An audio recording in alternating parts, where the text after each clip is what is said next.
se esse MR aqui é o número médio de elétrons para um dado spin com energia E, isso para temperatura zero, é como se você só pode ter um elétron para cada spin. Você poderia ter um outro, mas eu estou dizendo que isso é para um dado spin, uma dada energia. Então você vai empilhando elétrons ali, e para uma dada energia só cabe um dado spin, o outro com outro spin.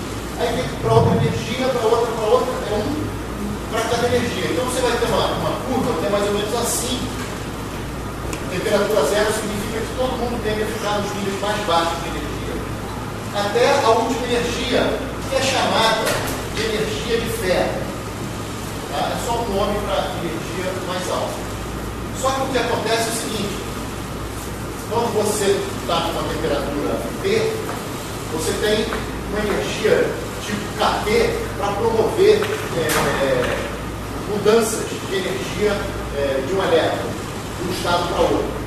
Só que se você pegar KT, isso aqui é um bando de informação que a gente poderia justificar de várias maneiras.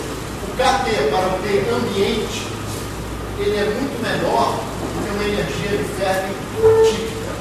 Isso aqui, por exemplo, da ordem de alguns eletronvolts, 5, 7 eletronvolts. Isso aqui, para a temperatura ambiente, é da ordem de 0,04 eletronvolts.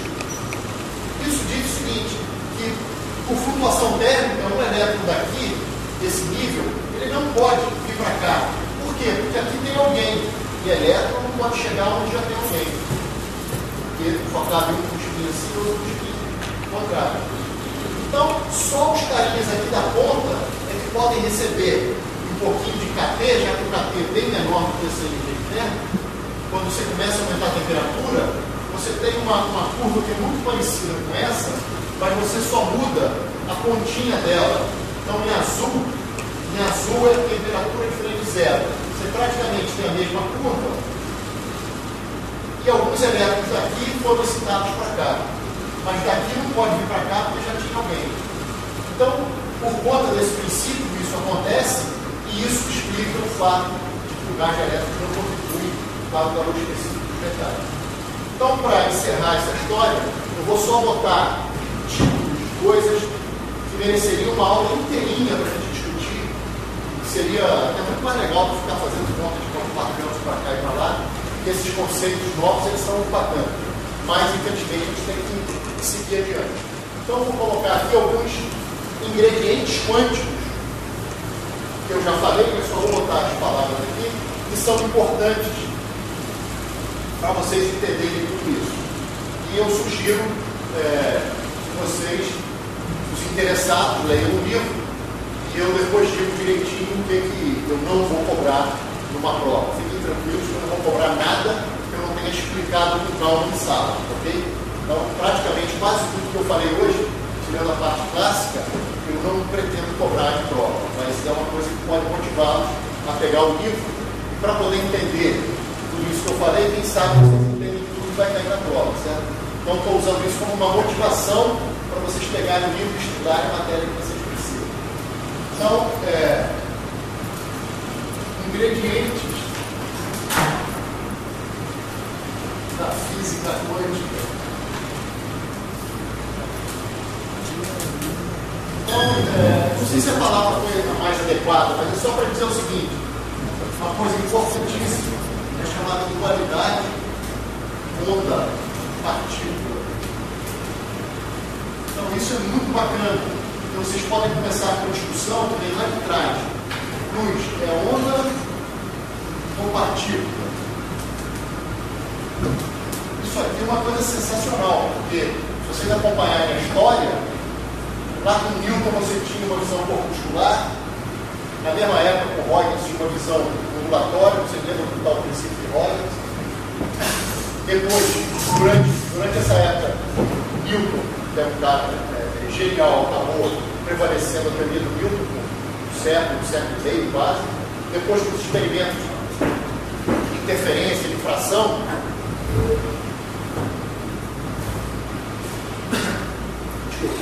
essa teoria ondulatória acabou crescendo. Então, caras como Young, Fresnel, nomes que vão aparecer aí mais adiante no nosso curso, acabaram deixando a luz como onda. Com as equações de Maxwell, a gente vai ver também no final do nosso curso, ela prevê a propagação de ondas eletromagnéticas. E com a geração e detecção no laboratório de ondas eletromagnéticas, ficou coroado que luz era onda. Só que, um pouquinho depois, já apareceu o caráter corpuscular da luz, que é a onda eletromagnética, o chamado efeito fotoelétrico, do Einstein. Todo mundo já ouviu falar em célula fotoelétrica, vai lá no banheiro da mamão, coisa do gênero. Então, isso que está aqui é uma coisa incrível, com a própria luz. Mas, depois disso, as partículas também têm ondas associadas. Também há ondas associadas às partículas. O nome para isso é um francês chamado Louis de Broglie, 1923, só para vocês terem aqui. Aqui é toda uma historinha que combina, talvez, não combina, mas Einstein em 1905, efeito fotoelétrico, luz como partícula. Mas esse cara aqui é que a gente vai chamar de as ondas de de Broglie, essas ondas associadas ao elétron, que fazem com que um elétron também difrate, também interfira. Eu até desenhei umas coisas estranhas na aula passada, fiz uma analogia com esqui, aquelas coisas todas. Pois bem, dualidade, onda-partícula é uma delas. Outra coisa é o seguinte, quando a gente tem onda clássica confinada, pega uma corda vibrante, quando você confina, prende os extremos de uma corda vibrante, qual é a coisa mais importante que acontece aí? Na opinião de vocês? Numa corda muito extensa, você pode propagar qualquer frequência. Quando você fixa os extremos de uma corda, qualquer frequência pode se propagar ali dentro? Não.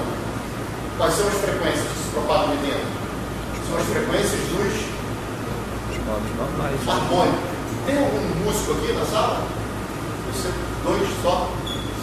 Pois bem, então, confinou a onda clássica, você faz com que frequências fiquem discretas. Como partícula está associada à onda, tem onda associada à partícula, se você confinar uma partícula, por exemplo, prende um elétron ou uma partícula dentro de uma caixa, ela não pode sair. Se ela é onda, é como se fosse uma corda presa nos extremos. Vão ter frequências discretas aí. Ou, passando para comprimentos de onda, vocês vão ter comprimentos de onda aí. Esse cara daqui, só para falar para vocês, ele disse o seguinte, a relação bem famosa que ficou a partir de então, é que uma partícula que tem momento linear P, associado a ela tem uma onda que ele não sabia o que era essa onda. Demorou alguns anos para interpretar essa onda como uma onda de probabilidade de encontrar a partícula. Pois bem, ele disse, olha, tem uma onda associada a essa partícula e essa onda tem um comprimento de onda que é inversamente proporcional ao momento linear. E essa constante aqui é a chamada constante de Planck. É uma constante que já havia aparecido em 1900. A mecânica quântica pode ser considerada, o marco inicial da mecânica quântica, é considerado no ano de 1900, quando Planck consegue explicar a radiação térmica, a radiação de corpo negro. O pessoal não conseguia explicar, a teoria não batia com os dados. Ele conseguiu explicar e lá apareceu uma constante que passou a ser chamada depois de constante de Planck, que é a letra H. E essa constante aparece em vários outros lugares. Por exemplo, lá no efeito fotoelétrico, aparece, como ele vai usar no efeito fotoelétrico, explicado pelo Einstein, o Einstein diz que aqueles pacotinhos de energia, que são os fótons, se a luz for luz amarela com frequência μ, os fótons da luz amarela têm energia H vezes μ. Esse H é o mesmo H que apareceu lá em Planck, em 1900. E esse mesmo H aparece aqui no de Broglie. Mas isso aqui é só para dizer para vocês o seguinte, a regra que diz qual é o lambda associado ao momento linear de uma partícula é dado por isso que está aqui. Ora, se você prende uma onda, prende os extremos de uma corda, você vai ter se você chamar esse tamanho de L, você vai dizer que L é igual ao número inteiro de meios comprimentos de onda. Ou seja, o lambda fica discretizado e vale 2L sobre N. N igual a 1, 2 e assim por diante. Quando você coloca 1 aqui, você tem a vibração fundamental, no caso da corda vibrante. Quando você coloca 2, você tem esse cara. E assim por diante. No caso aí, os músicos são os harmônicos, né? Por exemplo, quando você toca uma nota Dó, na verdade, você vai ter várias frequências aqui dentro. Você tem a frequência do fundamental, você tem uma frequência que é o dobro, que seria, me corrija aí agora, tá? Você vai ter uma oitava acima, que é um Dó, de novo. Depois você vai ter 3 vezes, dividido por 2, 1,5, é um intervalo de quinta, então deve ser Sol, então é Dó, Dó, Sol, depois deve ser outro Dó, depois a frequência 5 vezes, dividido por 2, 2,5, dividido por 2, 1,25, deve ser uma terça, então deve ser um Mi, e por aí vai. Então você vai tendo todos esses harmônicos, olha, mas eles são discretizados, tá certo? Pois bem, quando você faz isso com uma partícula, você tem o seguinte, que o lambda de uma partícula presa, ou melhor ainda, confinada dentro de uma caixa, você vai ter a mesma coisa, que o lambda N vai ser N, então vai ser 2L sobre N. Só que qual é a energia de uma partícula livre presa numa caixa? É só a energia cinética. Então é P2 sobre 2 vezes a massa da partícula. Só que esse P, ele está ligado com o lambda, pela relação de De Broglie. Se o lambda está discreto, o P está discreto. P é dado por esse H sobre lambda, certo? Então você tem esse H sobre lambda N ao quadrado sobre 2N. Que isso vai dar o quê? O lambda N é 2L sobre N. Então você vai ter N2, H2 sobre 8NL2. Olha que coisa incrível. A partícula está presa numa caixa. Aqui está o eixo X. Imagina que aqui são as paredes da caixa. É como se fosse um potencial que vai para o infinito. Então, a partícula aqui dentro se move livremente até se chocar com a parede. Isso é a visão clássica. Na visão quântica, você tem uma coisa que são ondas ali dentro, mas as energias, elas não podem ser quaisquer. Elas estão discretizadas, elas estão quantizadas. O nome quântico vem daí, de quantum de energia. Aqui, ó, os níveis de energia são discretizados. Todos esses ingredientes acabam sendo usados para você poder fazer a explicação de todas essas coisas. Tem muito mais coisa, mas isso foge bastante ao que a gente precisa no curso. Então eu vou botar uns pontinhos aqui e vou pedir que vocês consultem os livros. Quer dizer, o livro do Moisés em particular, ele escreve tudo isso muito bem. Depois ele fala do princípio da exclusão, Paulo, depois com esse princípio, com essas ideias aqui, ele calcula cálculo da velocidade de verme, energia de verme, e por aí vai, até chegar na chamada teoria de bandas, que na verdade eu mostrei para vocês aqui que os níveis ficam discretizados. Isso para uma partícula numa caixa, ficaram discretizados, visivelmente discretizados. Esse L2 é 1, 4, 9, então, só que quando vocês têm muitos átomos, tem muitos níveis, são discretizados, mas são muitos, tantos que parecem ter um contínuo de níveis. Mas quando vocês utilizam o fato de que tem uma rede periódica, acontece uma outra coisa muito interessante, que é o seguinte: os níveis que eram muitos, tantos que parecem contínuos, mas eles são discretizados por conta da quântica, mas são tantos que parecem contínuos. Quando você o fato de que a rede é periódica, tem um potencial periódico ali interagindo com os elétrons, esses caras aqui, esses níveis todos, acontece isso aqui, ó. Tem uma região proibida, um intervalo proibido, um outro intervalo proibido, e assim por diante. Então vocês têm bandas de níveis onde os elétrons podem ficar. Isso que está aqui, só proibido. Bandas de níveis e regiões proibidas, esse tipo de coisa, o preenchimento desses níveis, seguindo mecânica quântica, respeitando o princípio da exclusão de Pauli, é que vai dizer se o material é condutor, se ele é semicondutor ou se ele é isolante.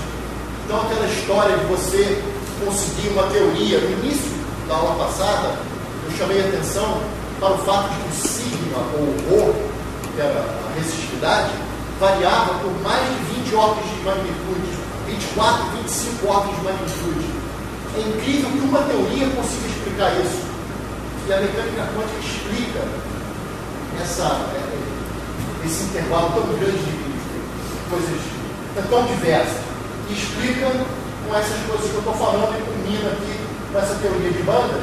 Dependendo do preenchimento aqui, você vai conseguir dizer que o cara, sim, conduz muito mais do que o outro, que conduz mais ou menos, e assim por diante. Então, você consegue explicar tudo. A teoria da condução é totalmente bem explicada pela mecânica quântica. Infelizmente, isso foge totalmente aqui ao nosso curso. Deixa eu só fazer um comentário, já que tem dois músicos aí na sala. Existe um livro que eu vou sugerir para vocês, que é maravilhoso.